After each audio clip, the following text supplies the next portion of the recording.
Hey up and welcome to the Temple of Blair. This is a conversation with another Northerner, which is a very special kind of person to talk to. His name is Marc G with a C. Now, Marc's YouTube channel is dedicated to his collection of thrash and death metal, which he has been amassing over the last 30 years.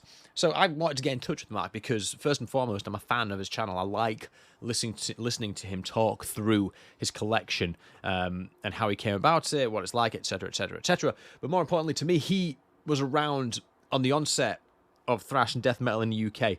He has a consumer relationship with that kind of music, and if you listen to the podcast, you'll understand that I have kind of a blind spot in terms of Roadrunner's relationship with death metal, trying to understand the causality and finding patterns where there are none as to how Roadrunner got on board with the death metal and things like that. So I wanted Marc's input, basically, and I think I got it in fucking spades. It's a really good conversation. Towards the start, we refer to Marc's band. He used to be signed to Century Media with his band Enchantment.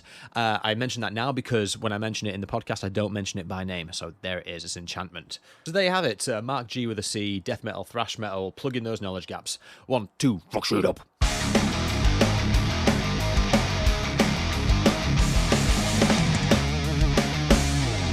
Like 87 and the Monte Conner years and the death metal years, this is where my knowledge starts falling apart because I don't know much about. I have like a surface level knowledge of death metal, right? But I tried speaking to Tom Morris from Morrisound. I did successfully, but he was really modest and nice. So when you ask questions like, was Morrisound the only place that gave a shit about death metal at the time? They'd be like, oh well, you know. no one's going to say, yeah, it was all us or anything like that. So I thought I'd reach out because I watch your channel anyway, and I thought if we could have a meander through your academic, I don't want to big you up too much and say expertise, but your sort of wheelhouse and your territory. I thought I might learn a bit more, and that might start me on some other little rabbit holes. Yeah, no, I'm certainly no expert on it or comprehensive in my knowledge, but I was lucky enough to sort of grow up and be around for the birth of death metal, if you will, to a degree. So yeah, I've got some nice recollections of fun times discovering, going from thrash metal into death metal. Yeah. And the labels that were big around that time, Yeah, you were signed to Century Media, weren't you, with your band? We were, yes, quite right. We were, yeah. It was one of the big labels at the time, and we'd done a demo and only played local. I mean, we were lucky that we got friends with two guys who ran like a little. We didn't really know much about it at the time, but it turns out when you look back at history, they were like a booking agent called the Syndicate, and they used to put on a lot of overseas bands. So they were responsible for bringing over Autopsy, Obituary, Morbid Angel, Pestilence, loads of bands. So we got in with them and got friendly with them, and they got us some nice support slots. We supported Bolt Thrower in Liverpool. Wow. We supported Cancer and Cerebral Fix in Bradford. We played with Anathema a few times, Cradle of Filth. So we kind of treaded in bigger footsteps than we had, and we'd only released 50 demos. We made them ourselves. And one of them managed to get itself to this guy, Robert Muller, who worked for Century Media, and he was all over it. He couldn't get enough of it, and he came over to see us, and he was desperate for us to be signed to them. Which, looking back, I think at that time Paradise Lost were massive. My Dying Bride were coming through. You could see they were going to be a big band. Anathema was still a death doom band at that time, and they were all signed to Peaceville. And I think Century Media saw that. There was ourselves in a band called Decomposed from London, and I think Century Media saw something in us and thought we want a piece of that, But unfortunately for us, they were they had bands like Morgoth on their books, Demolition Hammer, Tiamat, some big bands. So we really didn't get the sort of help and attention that we probably would have needed.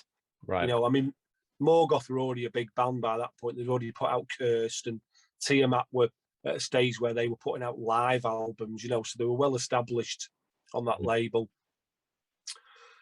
So yeah, we just didn't quite get the help, and being youthful and naive and these things, we never sort of carried on from that emphasis from the first album. Yeah. But you'll be pleased to know that the second album, 26 years later, is well in the works. We are up to a point now. We've only got pretty much the guitars to record. Oh, nice. And a few piano bits. All home recorded. Yeah, everything's down. The drums are down, bass is down. Little acoustic guitars, vocals. Where we've got the artwork organised. We're doing good. Yeah.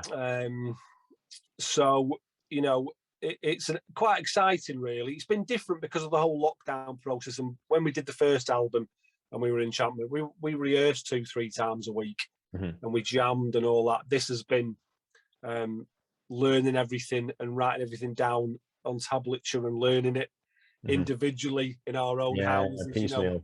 Yeah, we know we're all approaching 50 years old. It's a little bit different, commitment wise. It's interesting. I speak to a lot of old Roadrunner bands who are still bands now. And one of the things I always ask is, do you take to the whole like Zoom thing? Like, you can't do a band practice on Zoom, but you can like send each other recordings, and you can be kind of productive in that sense. And most of them are like, nah, fuck that. I need to be in the room with the lads. Yeah. I mean, we stay in touch through Zoom once a week, but the other guitarist, he lives down other side of London. I live on the Wirral now, and the other two guys are still in Blackpool.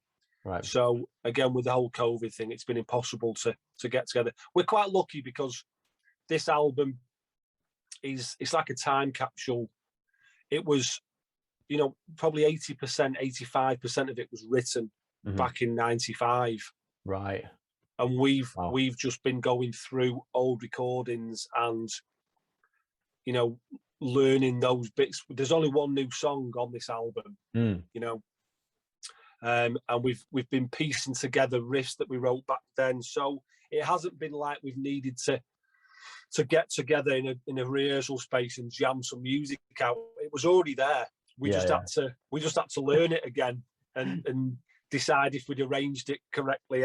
We were happy to, so we've changed a few little arrangements here, but like I say, 85% of the riffs and all the vocals, all the lyrics were already written. Paul had written them back in 95. So is it the original lineup?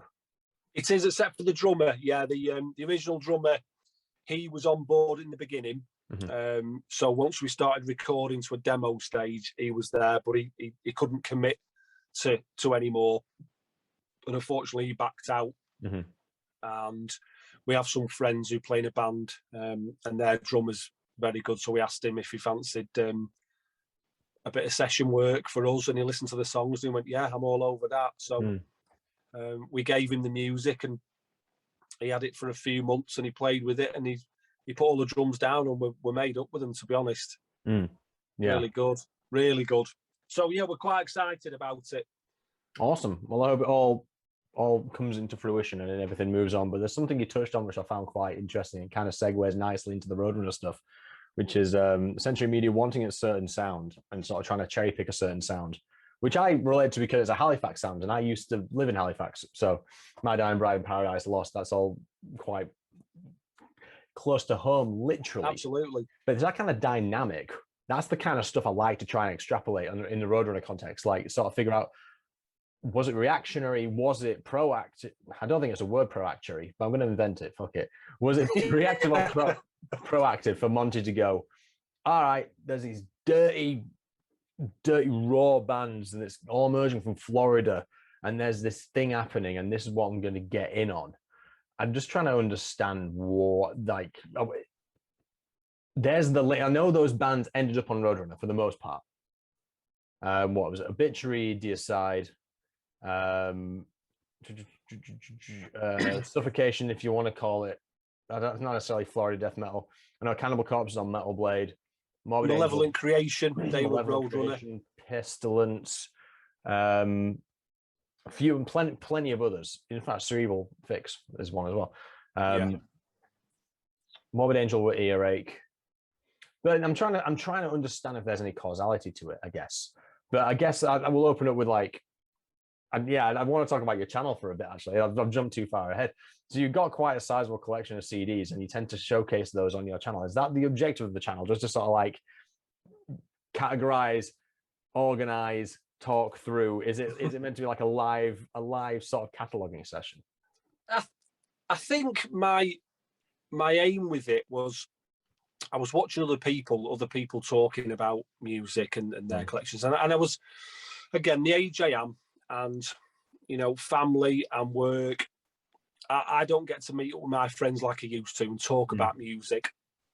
And I've only got one, the singer out of Enchantment, Paul, he's a collector as well. And the bass player to a certain degree, but not sort of level that I am. And I started sort of buying music, CDs out, albums and cassettes originally back in the late sort of 80s, mid 80s to late 80s.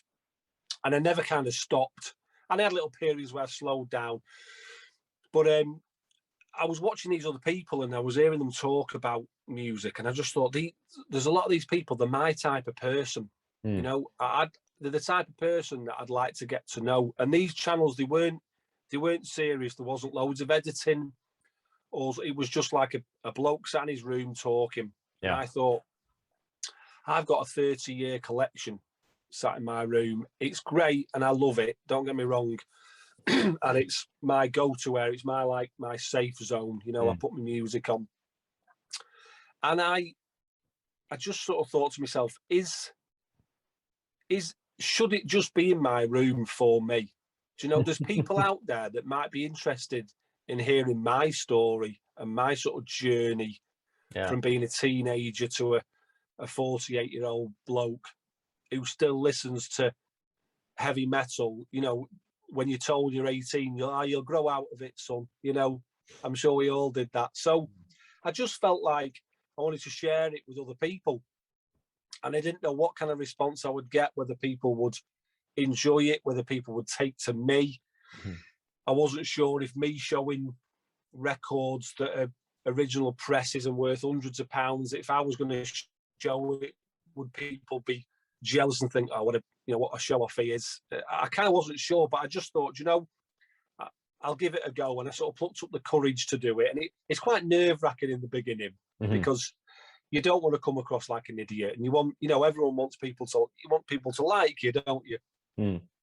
And pretty much straight away, I got talking in the comment section with the people that I had been watching their videos. So I kind of instantly started to make this friendship with these people who I thought I could be friends with them. Yeah. And I have just met some brilliant people from doing it. And if that's all that I ever get out of it, that's more than enough for me. I've made some friendships, and to the level where we talk on a personal level on Messenger and WhatsApp and things like that. You know, it's kind of transcended YouTube. That's good. But yeah, that was basically it. Just wanting to share my collection and my thoughts and little stories I've got, and you know, hopefully people like it and they're interested. Yeah, that's awesome, man. Because the channel itself is well paced, it's articulate, and it's clearly done by someone with the passion to extrapolate on that particular content and that particular product and things like that. It's fun to watch. It's for me. I love it. Just like having it on in the background while I'm either playing with the kids or something like that. But it's not like offensive. You know, there's usually some music in the background and you're talking over stuff, and it's it's very easily digestible. in that I sense. I do swear on it occasionally. I try not to do that, because my little boy, he's only 5. So he's kind of watching it a little bit. So I do try to. Yeah. Now let's plug this knowledge gap. So in terms of like, I want you to pull me into your world a bit, and let's just keep it totally informal. And if I have to sit here and research something on Discogs, I'm here for it. This is just like, let's just get out into the weeds. So in terms of death metal itself, obviously you're saying you started collecting sort of early mid 80s. So what was it about death metal which resonated with you? I think Master of Puppets by Metallica was a massive, massive album for me. It was, I was listening to rock music, heavy metal music, and I was never drawn towards so much the lyrics and the vocals. I was all about the guitar. I wanted to hear a riff. I wanted to hear a lick. I wanted to hear the solo. So I was drawn to that. And I heard Master of Puppets, and it didn't matter what James Hetfield was singing or how he sounded. It was the riffs, the thing that should not be. Damage Incorporated. It was like that was the song. It wasn't about what they were singing about. There was no chorus. It was just the riff. So it was like a revelation to me to hear those chugging riffs, and I knew I wanted more. I needed more. I needed more riff-based, music-based. Right. Okay. Interesting. Yeah. So then I think pretty much the first sort of death metal album that I heard and really resonated with me was Leprosy by Death. And, looking back now, I understand why, because the riffs, they had that sort of, that thrashy technicality to them, and Chuck's voice, when I first heard it, I was like, wow, what the fuck is that? This screaming at, that was like quite intense for me, but it didn't take over the music. It was kind of like another instrument in with the music. And pull the plug, and just that dun dun dun dun dun. That riff, I was just like, oh my God, this is... Now, at the time, I didn't realise pretty much, Leprosy was only Death's second album. It was the very sort of beginning of death metal. But I was hungry for more. Right, who else is there? So I'm looking, this band are from Florida. Is there any more bands from Florida? And, heard about Cannibal Corpse. And it was a snowball effect then, But what was important back then was record labels were important. So if I saw, Leprosy was on Under One Flag, then the next thing's Cannibal Corpse is on Metal Blade. You were as much aware of the labels as you were the bands. Yeah. Because you're thinking, if these labels are putting out these bands, they know what's going on. They understand that it was earache. It feels like it's by design, doesn't it? It's what, sorry? It feels like it's by design then. Yeah. It feels like this isn't a fluke. There must be like, this river has a source. Absolutely. And it was hard, you were relying on the music magazines and word of mouth. And this was before I'd sort of heard about the tape trading scene. And I was lucky enough, one of my friends was a big part of the tape trading scene in the UK, and he was involved in tape trading with Mayhem and Emperor and Carnage before, Carnage and Nihilist before they became Entombed, but that was something I only discovered after discovering death metal. It was kind of like, it led me to on this amazing journey, a labyrinth of bands and music and labels that, I suppose Metallica, Megadeth, they were mainstream. Everyone had kind of heard of them because they were kicking up dust and making a bit of whole scene for themselves, weren't they? The Bay Yeah. Area thrash. Mhm. But yeah, I needed more than that. I needed it to be heavier and heavier and heavier. And I remember there's a BBC documentary on, and it was talking about heavy metal, and Napalm Death were on. And I think it was them live on stage, and I think it was, I can't remember what song it was. It might have been Siege or I can't think what it was now. But it started off with this riff and Lee Dorian's dancing around, and that was on like another level again. And I was thinking, oh my God, this is like, I didn't know it was what they call grindcore. Yeah. That was like, it was this riff was at the start, but then it just went into this just unbelievable drumming. And that was like another, I was like, wow, it just gets more and more extreme. You know, I'm going, it's getting heavier and it's getting faster.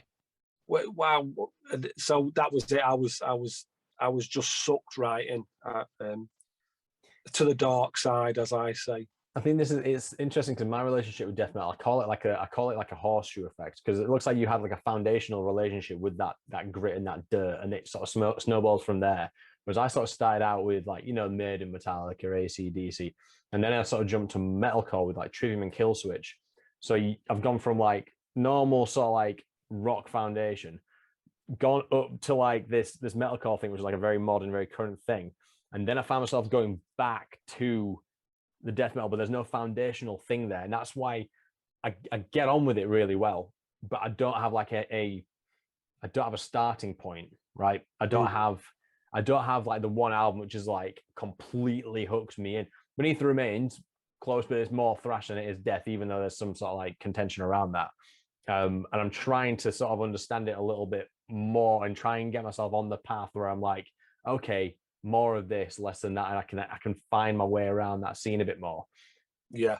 But speaking to the time that it was all coming about, were there any characteristics between labels that were churning out death metal? So, all right, so let me rephrase that a little bit more closer to home. So I associate Florida death metal and Morrisound with Roadrunner very strongly, and I know it's not always exactly like, it's not all exactly in-house. I know Morrisound worked with other bands and other labels, and other Florida death metal bands also went to other labels. But is my presumption correct-ish that Roadrunner and Florida death metal have a strong bond? Oh yeah, I don't think there's any doubt. I don't think there's any doubt about it. I don't know who would have been the first band that was signed to Roadrunner from Florida. Maybe Obituary. Hillary Rock, maybe. Yeah. So I've got the whole discography in front of me, the entire Roadrunner, every signed artist. So let's jump to 1987 or 1986 and see which one we come to first. So we've got King Diamond solo. We've got Whiplash, which is obviously like crossover thrash, thrashy. Cyclone, Belgian thrash. Toxic thrash. Infernal Majesty, which is Canadian thrash. Pestilence is 1988. Where's Obituary then? Obituary should be 89, I'm sure. Slowly We Rot, June 14th, 89. But we could set, okay, yeah, Pestilence is Dutch. It's more thrash than death, isn't it? Their first album's definitely thrash bass, but yeah, again, I suppose it's got that Beneath the Remains vibe where it's kind of teetering on the edge, isn't it? Yeah. So, okay, we've got Defiance, Product of Society in 89, followed by Sepultura, Beneath the Remains, April 7th, Annihilator, Alice in Hell, April 17th. What a fucking few weeks. Obituary, Obituary, Slowly We Rot, June 14th, 1989. I think in the run-up there, I've done a run-up from about 1986 up through to 89. And I think chronologically, we can safely say that Slowly We Rot was the first. Yeah. I would say. Now, I remember vividly traveling to Preston with Paul from Enchanted Singer, and it was every Saturday, not every Saturday, maybe every other Saturday when we could afford to. We'd go down there and we'd buy some music. and I'm guessing that Beneath the Remains and Slowly Rot must have come out a fairly similar time, within a few months of each other, because they're the two albums we bought. They were the two albums we bought, and couldn't wait to get them home and play them. And we were just like, wow. Obituary was on that another level compared to Beneath the Remains, because John Tardy's vocals, you know, even the imagery on the back of the album where you couldn't see their faces, it was fabulous.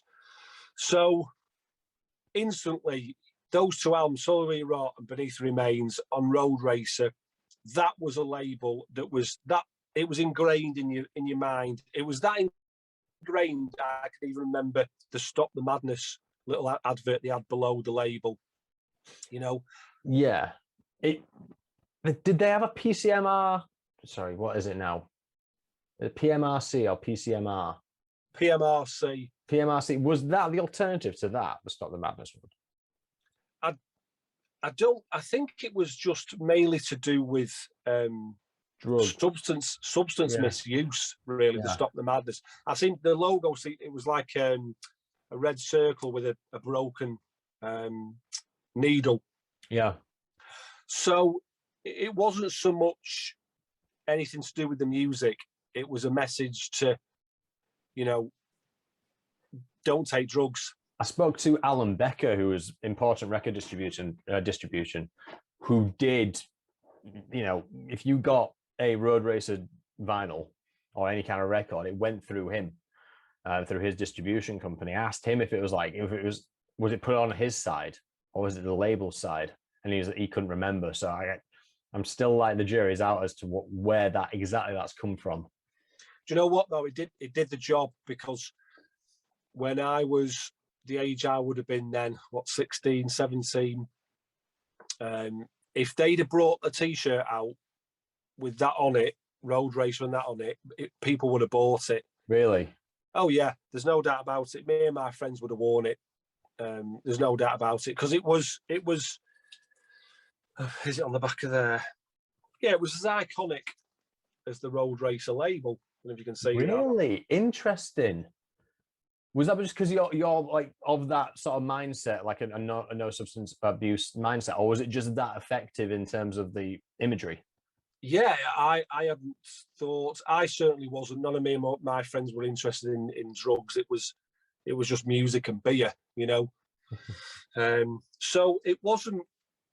Yeah, it wasn't even that. It was. You read it and you thought, yeah, no, that's a great message to put out there. But it was, you just knew it was going to be on a Roadrunner or Road Racer product, and it just became an iconic image, you know. So even before you even saw the Roadrunner label, if you saw that on it, you would instantly, you know, it was a good message, and it kind of, for me, led me to just believe these people are the same as me, you know. They're about the music. They're about having a good time, having, you know, it just felt like you felt a real bond with them, you know. And it felt a little bit more personal compared to other labels, because they were putting it out and they were saying, you know, in a way that's them sort of saying, we care about you, listen to our music, but don't be a dick, you know. That's insane. I've never even thought of it like that. See, this is my issue with this project, man. There's a real like personal sort of like, there's a lot of heart to this story, and it comes through little moments such as the one you just described there. But I'm all like, all right, it must have been some sort of corporate entity saying that had to be stamped on there. But I never thought of it like the way you just put it. That's really interesting. Cool. Yeah. So tell me about your perception of Florida death versus wider spectrum death. So yeah, we were talking earlier. You were talking about the Road Racer and the Florida scene. When I sort of look back then, and you had the likes of, you know, Obituary, Deicide, Malevolent Creation, all these bands coming through. you looked at it and just thought, this is like, I have stumbled upon a monster here, an absolute. There's a, Florida. It's like, in my mind, everyone played death metal. Everyone looked like they had long, they looked like Chris Barnes, John Tardy. But I suppose when you, as I'm older and I've kind of been involved in a few scenes and that, it really, the reality of it, it was probably 3 or 4 bars that put the heavy metal bands on, the real heavy bands. Yeah. It was probably a couple of industrial estates somewhere that hired out rooms, and the bands probably use the same rooms. You never know. They might have borrowed each other's gear. So when they talk about a scene, it can really be, 4 or 5 bands just from one area, and they all know each other. And this promoter's putting on Nasty Savage with Morbid Angel, Obituary, and Nocturnus supporting, Yeah. So once a label like Road Racer gets one band like Obituary, for example, I can imagine the likes of the band members themselves would, you want to check this band out, you want to check that band out. If you like us and you like what we're doing, have a listen to them, And whether that's true or not, that's how I see it now as an older fella, and not seeing it all through like rose-tinted glasses. Yeah. So I would have thought that's how a lot of it would maybe get put out there, So you think it was less a defined sound, even though there was like a link with Morris sound, I guess. It was less of a defined sound, more of a coincidence, and that's kind of like how the vocabulary attrition kind of takes place. Like, these are the common threads with all these bands, and if you like this, you like this, you like this. Yeah. What's the thing? What's the defining characteristic? Oh, they're all from Florida. They're all going to Disneyland. Yeah, absolutely. I don't. When people talk about like Floridian death metal, for me, it's not so much a sound. It's a scene. Okay, cool. I don't think you can compare Obituary to Malevolent Creation. I don't think you can compare Malevolent Creation to Nocturnus. I think a big part of it and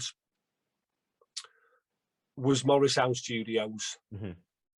I think because of this extreme nature of the music they were playing, Morrisound Studios, Tom Morris and Jim Morris, they knew and kind of understood what needed to be captured recording wise to capture the music. And in Scott Burns, they had a top producer. And from what sort of little bits I've read over the years, the drums were a big thing, to get that drum sound. Yes. And Morrisound Studios nailed it. I remember when we did our demo, Enchantment's demo, and it was in the studio. The guy had never recorded a heavy metal band before.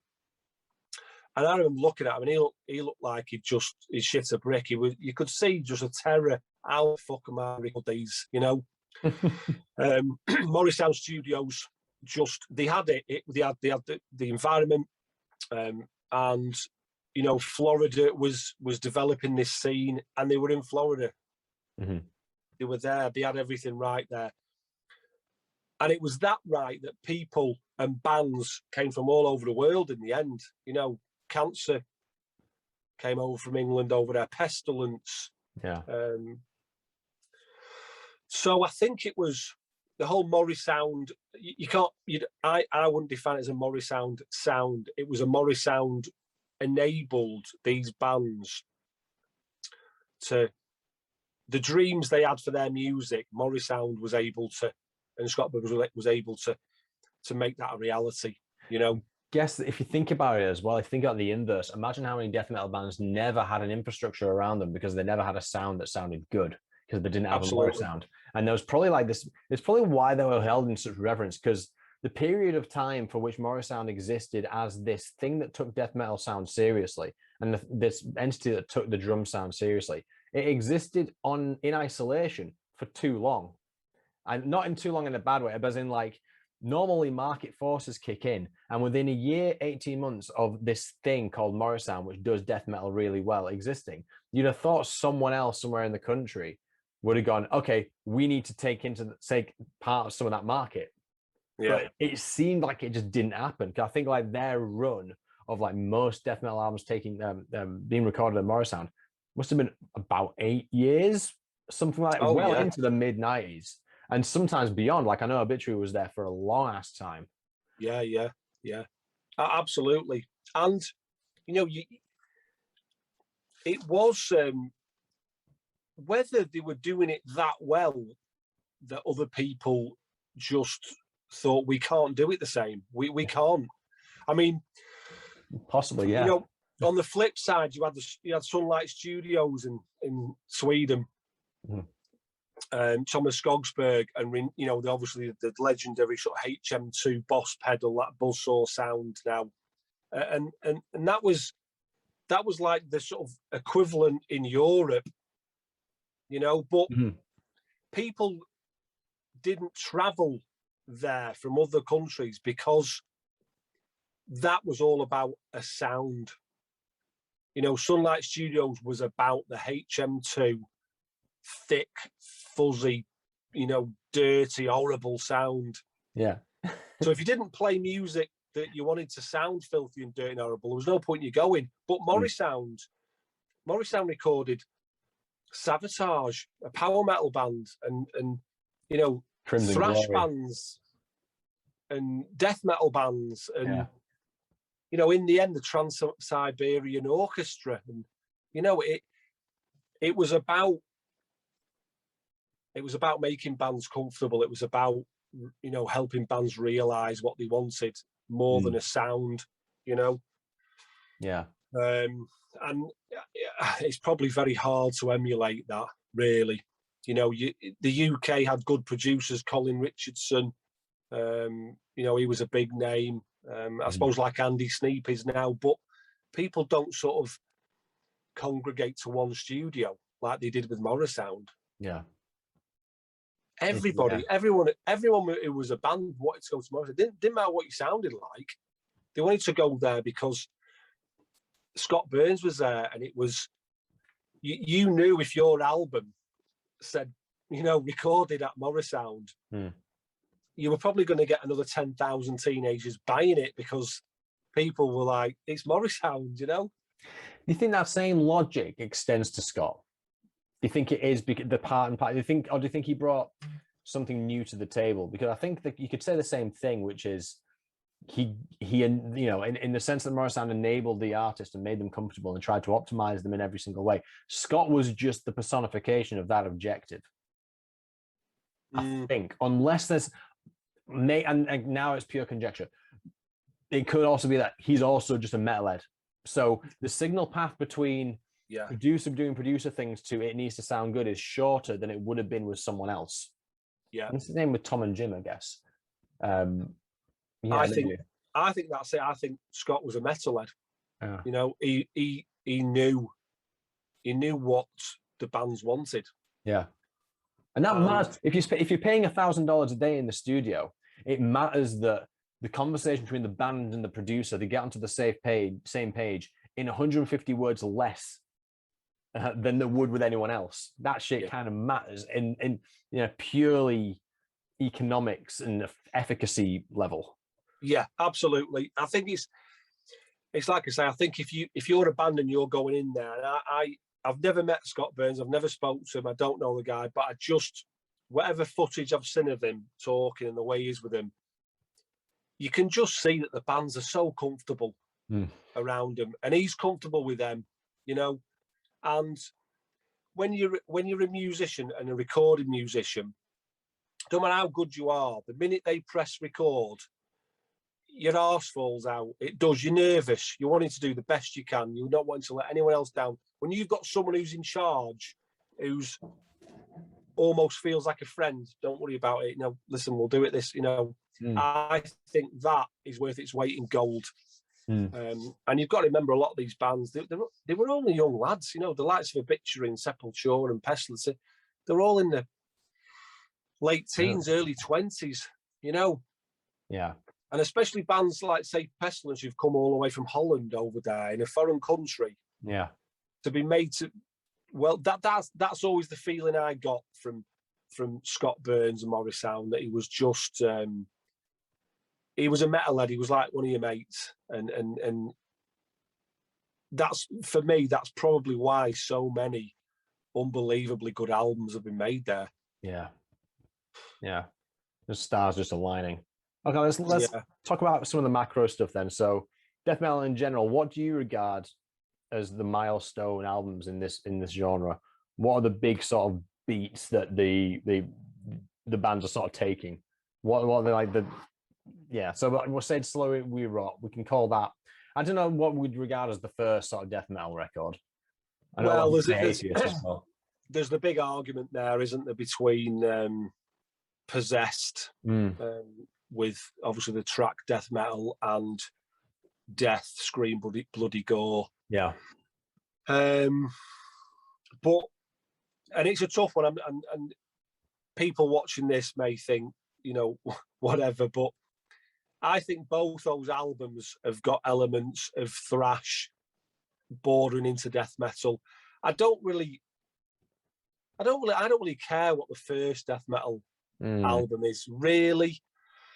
For me, Altars of Madness is a massive album, because not only did it have the riffs and the heaviness, it had the evilness, it had the darkness, the lyrics were, they're not so much satanic, but the lean into that way, to the occult, and things like that. That was just a huge album. Also, Severed Survival by Autopsy. That was like bone-crunchingly heavy. It was so opposite to the Morris Sound bands. This was like, that was like someone had recorded it in the garage. They just went, fuck it, let's have a few beers this afternoon and let's just record something. So that kind of took death metal to another level for me, like a filthy level. Now, it gives what people regard as like a pretty one horse town of a music genre, and gives it more dynamics and gives it a lot more different. Yeah. And I think a lot of the death metal bands that are around now,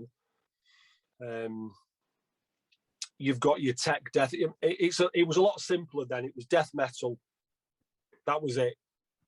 Now you've got tech death metal, you've got black death metal, you've got death doom metal, you've got so many different genres. But Chris Reifert drumming on Scream Bloody Gore, and then forms his own band, Severed Survival. Autopsy, Severed Survival, records that. He's just a massive figure in death metal. I know Evil Chuck was a legend, don't get me wrong, but Chris Reifert, when you think about those two, for me, Chuck and Chris probably were the pioneers of death metal. Right. As much as people talk about Possessed and death metal, and I know people will say that, and there are some other bands out there that were probably doing gigs and playing, but were never picked up by record labels. This is like an argument that could go on forever and ever and ever. Sure. I can only give it from my point of view and what I was exposed to at the time. But I've always felt like, Chuck and Chris, they were pushing thrash into something different. They were incorporating, that filthier sort of punky edge to it. Not so much with death, but Autopsy were definitely sort of like a garage band, and I think that's a massive album for a lot of bands these days. I think if there's numerous bands out there that have got this real swampy, filthy, murky sound, And for me, that kind of all stems from Autopsy. I'm poised perfectly to like just absorb all this. I'm like, I know all these names, but I don't know the records intimately. So it's really good that on like on my map of death metal, you're sort of like now throwing darts at like where things sit, and that's really useful to me. Just as a music fan, not even like from a Roadrunner context. It's just like good to know. Excellent.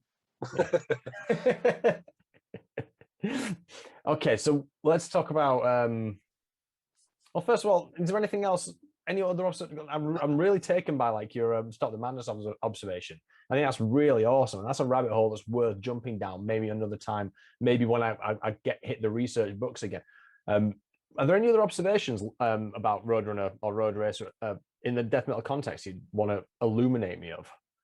I think I was going to talk about this release, and this was whether Roadrunner knew what they were doing with this release. That's the entire impetus of this entire project. Did they know? Oh, no way. So Stars on thrash, that's amazing. Yeah, this was massive. This was, to my friends and me, and since making videos on my channel and talking to other people, this was just huge. This was a massive gateway into music that we hadn't heard before. And I mean, most of it is thrash metal. You've got Flotsam and Jetsam, DRI, Toxic, Acrofet, Slayer, Sacred Reich, but Pestilence. They've got that Pestilence song on their Commandments. And when I that was another moment when I heard that, I was like, oh, it felt heavier. It was a moment where I was like, this Roadrunner, they're not all about thrash, are they? They're like, they don't mind a little bit of crossover. They don't mind a little bit of sort of power metal there. They don't mind a bit of satanic thrash and, you know, SOD with a sort of, you know, they open themselves up. And I don't know if it's I'm sure whoever put this compilation together was just looking at the bands they had on the label at the time, but there was no way a kid from Blackpool was ever going to discover these bands without this album, you know? Yeah. And at the time when they sold it, I'm sure it had like a sticker on it that said, you know, special priced album, don't pay more than $3.99 for it. So when you saw that in the shop and it was that price, you were going to buy it. We all had it.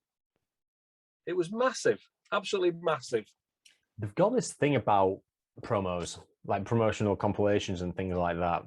It's almost worth like its own complete angle. One of the things in the 90s is breaking barriers. It's literally like volume 1 breaking barriers, and it would have like just 4 tracks of like just a sampler of each of the, you know, bands like that.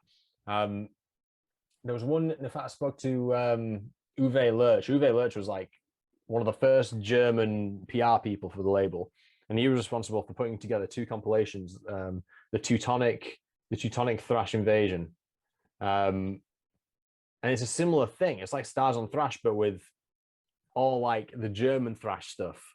Yeah. So you might be onto something when we asked, do they know what they're doing? Probably yes, because the marketing stuff is like, for Roadrunner, there's a strong agenda to make sure that their fingerprints are all over the place. And I had a conversation with Stefan Custer, who was their former international marketing president.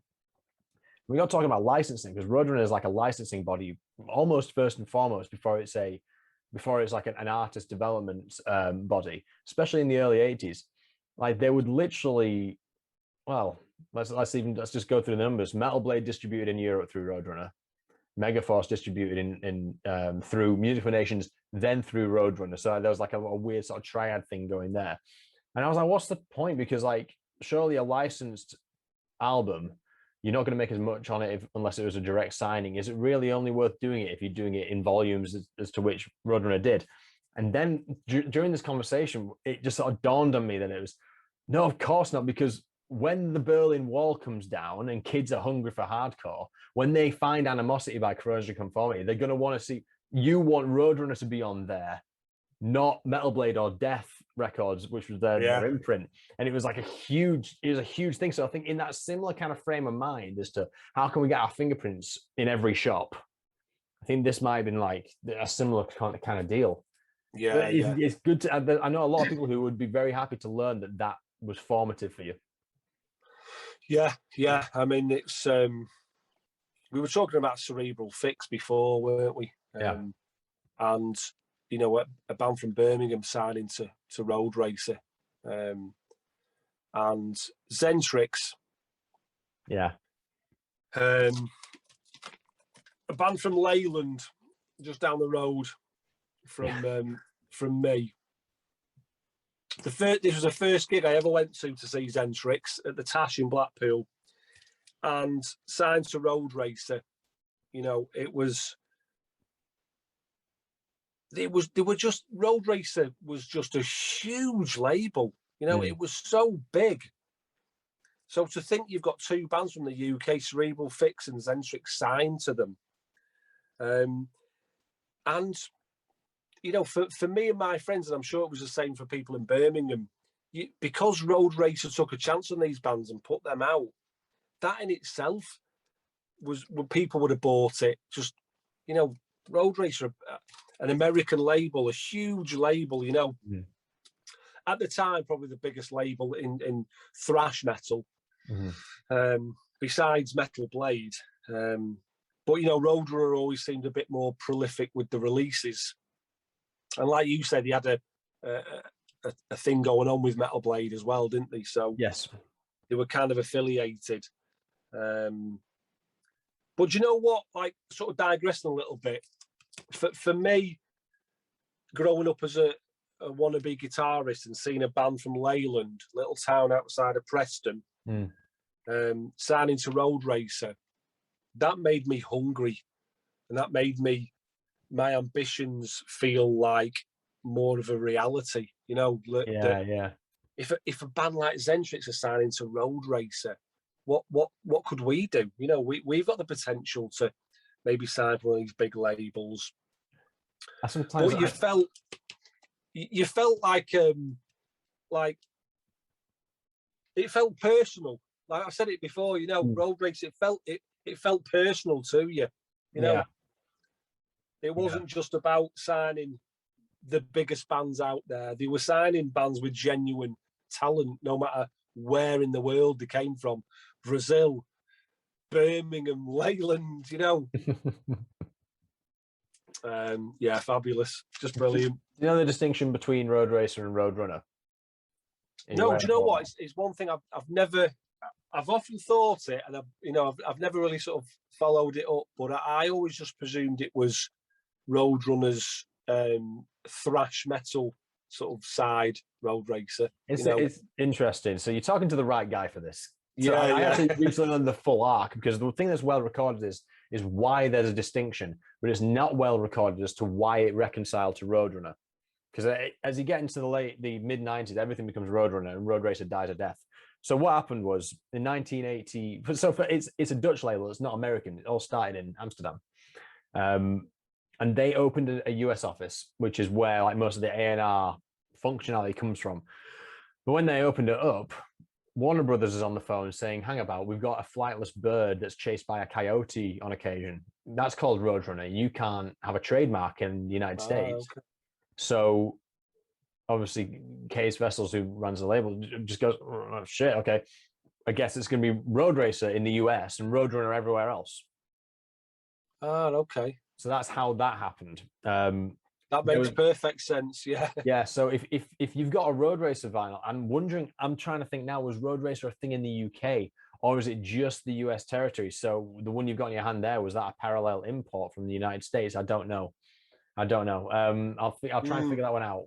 Yeah, I mean, this Zentrix one, for example, it says Road Racer Records, but then it says it's manufactured in the Netherlands. I wonder who's doing that then. Okay.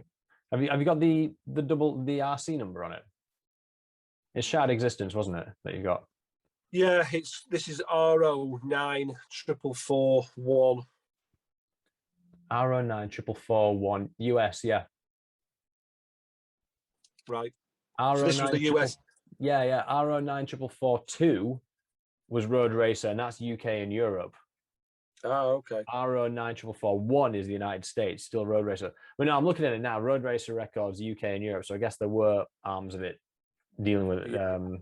Yeah, but to speak to your theory on Road Racer being the thrash bit, there was in the late 80s there was a deal made, because I mentioned IRD before, who were distributing any kind of underground metal. It's a fascinating story at Alan Becker's, because like if you were an independent metal label in the 80s, you typically, and you dealt in the US, you were typically going through IRD. They were the guys that just somehow they knew how to handle the product.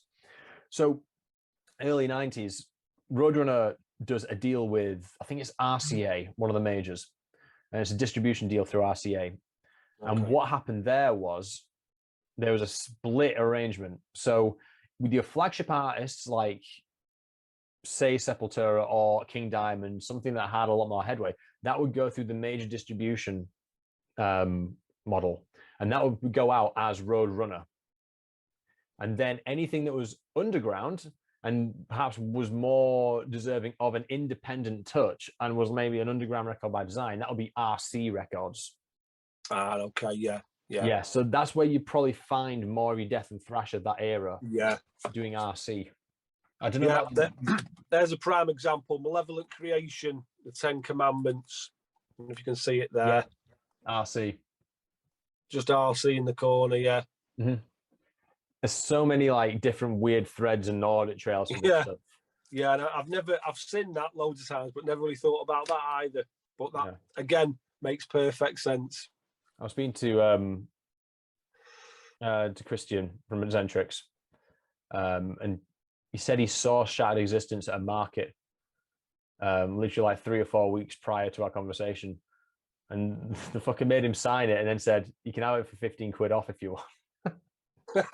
Really? Yeah.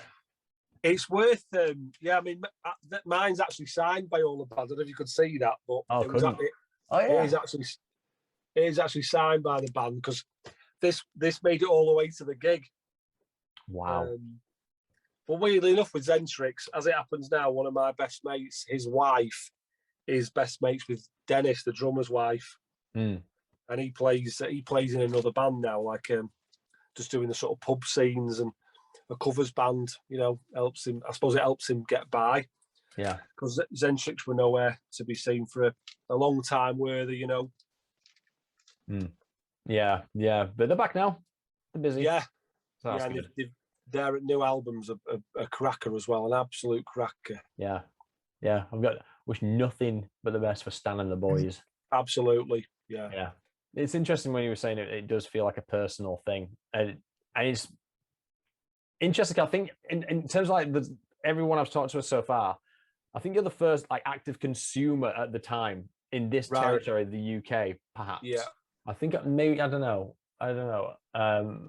Possibly. So it was really interesting to get that perspective, because my analogy is always I'm a massive Maiden fan. I'm such a Maiden fan that I now consider, like, whenever Maiden are playing, I'm like, it feels like almost a pub gig. It obviously isn't, but it's so frequent and everyone knows exactly what to expect. There's a localization effect it has on me, and you obviously arrived at a similar conclusion with Zentrix and Roadrunner, and in terms like from a different perspective, it felt like even though Roadrunner is this behemoth, it still was an indie. It still was a metal indie, which is like in terms of like wider industry context, it's quite a small thing, but it felt big and it felt personal. You didn't know that, you know. Now looking back and the way labels are, I know that, you know, some of the labels now that you look at them and you think that's a big label in the underground scene. It's basically a fella in a warehouse packing them all himself. Yeah.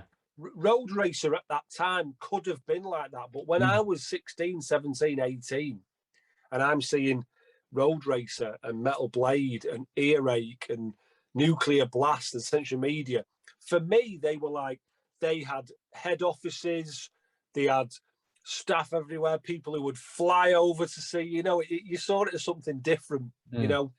So when it did have that more personal thing, you felt kind of, oh wow, you know, these are the big boys, and they're doing that kind of thing, when really they weren't, you know. like you say, they were an underground, independent, small label. Yeah. But they were just banging out shit hot music relentlessly, you know. Yeah. Yeah. So great times. Hit me up with your most prized death metal possession in this collection. Let's see the top tier. Well, I've got a couple here, and I'm going to show you. And this one you're going to like because this is to do with Road Racer. Sweet. And this is the band cover from Ghostbusters by Zentrix. Awesome. On the Road Racer label. Wow. Somewhere. That's so cool. Yeah. There was obviously it got banned because of the image on it, and they had to change it to sort of cartoony Ghostbuster character. Mm-hmm. But again, another show they were playing, and they had a load of these. They brought them in the van with them, so they were just throwing them out to the crowd at the gig. And because they said the record company printed them up, we've got a shitload of these. We can't do anything with them. They're all for you. And I'd bought the other version with the non-band cover on. God knows what's happened to that, because as soon as I got this one, it was going in there. But that's a prized possession, because that's about as limited edition as it gets, isn't it? Yeah, totally. You know. But one of my other favourites, and one of my all-time favourite albums is Autopsy's Mental Funeral, their second album, and this is an OG press from '91, and like I say, not only is it just full of great music, but that's gorgeous. Nice. And it just, I mean, you know, if you go back to '91, coloured vinyl wasn't a big thing, you know. It was 95% of records that were coming out were black vinyl. Yeah.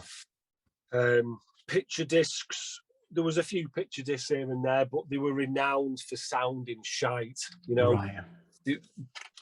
So yeah, when this came out and it was green vinyl, it was a big thing, and it's weird because it's kind of followed me in my life, that a lot of people say, I prefer black. I'm old-fashioned, I prefer black, but I'm a sucker for coloured variant, mate. And I think it's because I was buying vinyl originally, everything was black. So when you could get a coloured variant, it was a bit of a novelty. Special. Yeah. And I still see it in my head as a bit of a novelty, you know.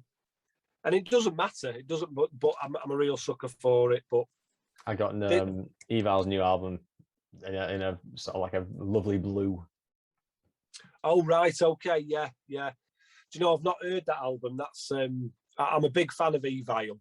Yeah, it's an interesting arc that band's taken, and you know what? I had when the album was coming out, and I was having more conversations with people around about thrash and things like that, and they'd always come up, and I had a lot of stock phrases from. Now I can't remember any of them.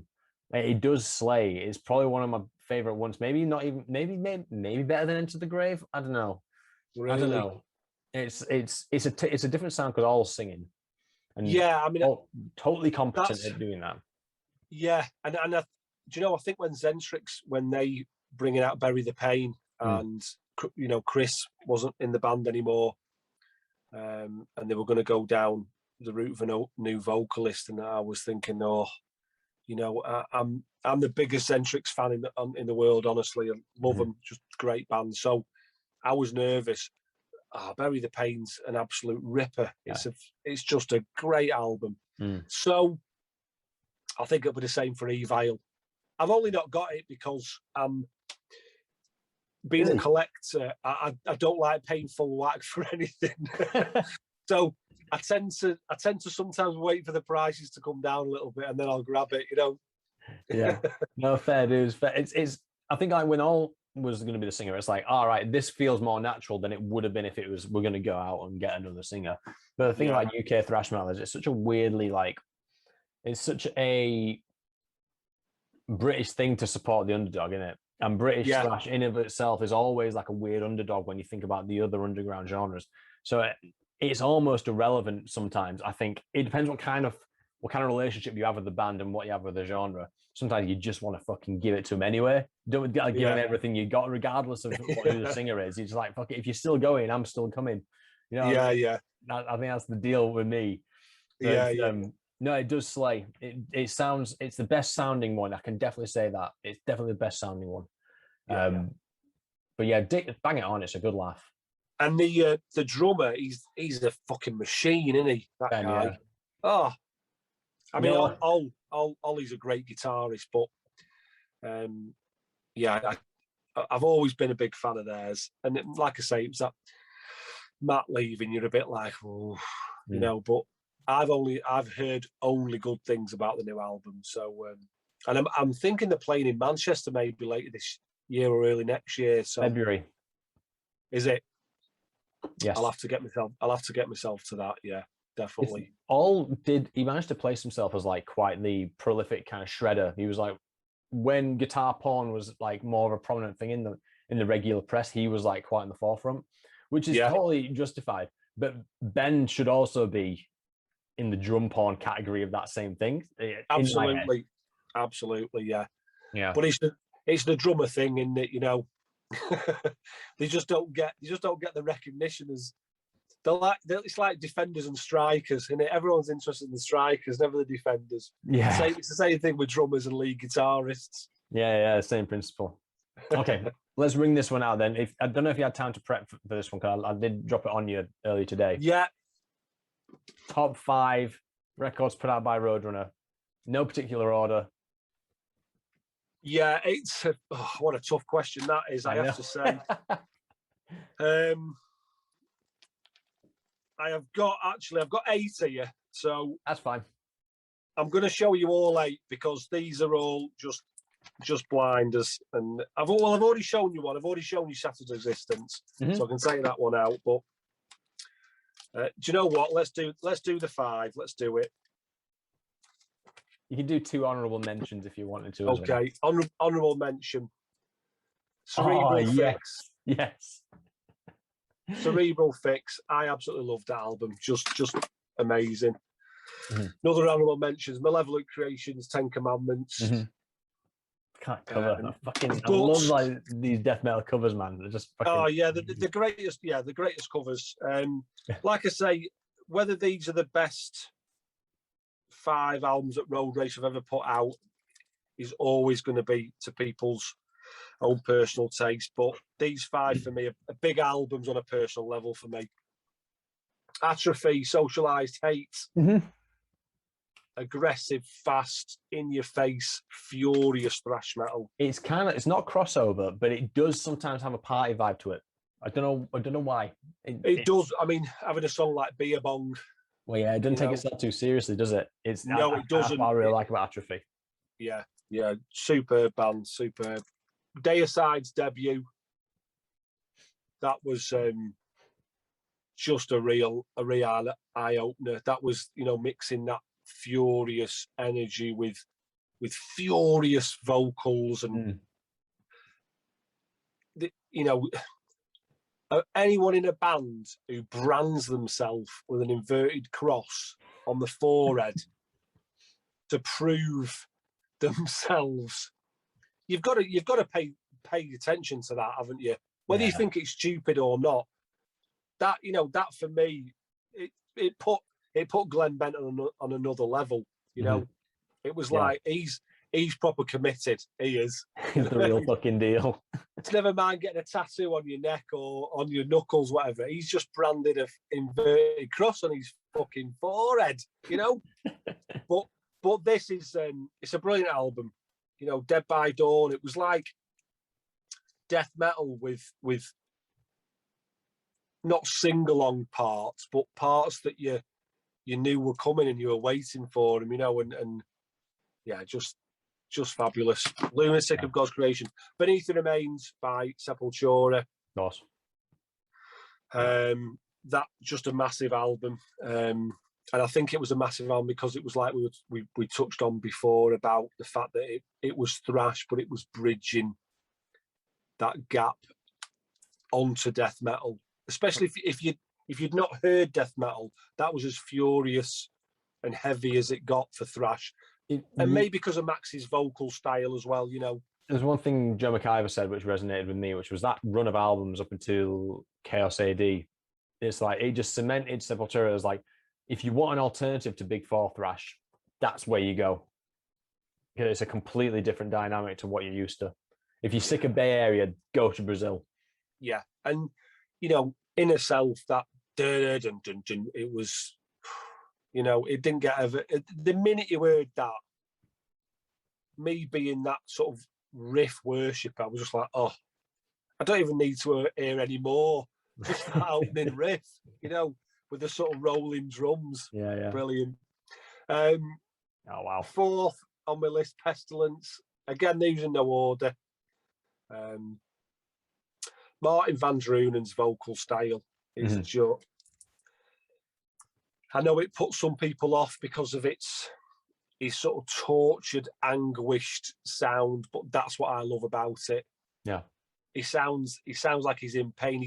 He sounds like he's giving it everything, you know, and that's what I want in my death metal. I want to sound like a band. He's putting everything into it, you know. And finally, Cause of Death by Obituary. Yeah. Now, you're you know what you're talking about with Road Racer. Do you know the story of these two covers? I do. Sepultura initially wanted the cover, wanted the Cause of Death cover, and this was snatched away at the last minute because they're all Michael Whelan images, aren't they? Yeah. Well, I mean, if you take away the Cause of Death, you know, the fact that Beneath the Remains, I mean, that is a perfect cover, really. If you think about Beneath the Remains, it looks spot on, doesn't it? Yeah. And from what my memory serves me right, is it was the management of Obituary. I believe the artwork was in Road Racers headquarters, and the management of Obituary saw it and were like, "We're having that big time. That's perfect." So I think it was just he snaffled it from under Sepultura's noses. But as it turns out, that's an iconic album cover if ever I saw one. Completely. Yeah. It's as soon as you start like look a little bit closer and realize what's going on that skull, and then it's like, shit, there's levels to this. Fabulous album. Well, this artwork, I believe, was painted. It was part of for a book, a H.P. Lovecraft book, and the part that extends on here, because it's a long picture, was used by Demolition Hammer on their second album. As if I didn't know that. Epidemic of Violence. So if you ever see the full image, it carries on like here. Yeah. Wow. And Epidemic of Violence by Demolition Hammer, their second album. That's the rest of that image. Awesome. Which was obviously already owned. I would have thought by Road Racer, but you know, I think Demolition Hammer were on Century Media at the time. So who knows? I might have to look into that. That's interesting. Yeah. Have I? Let me just see if I've got it. Oh shit. So I don't think it's quite in keeping with the size, but yeah. It's something like that. The whole image. Wow. Yeah. That's awesome. That's an awesome album as well. Yeah. I've learned so much. Thanks for doing this, man. This has been like... No problem. It's my pleasure. My absolute pleasure. I'm just...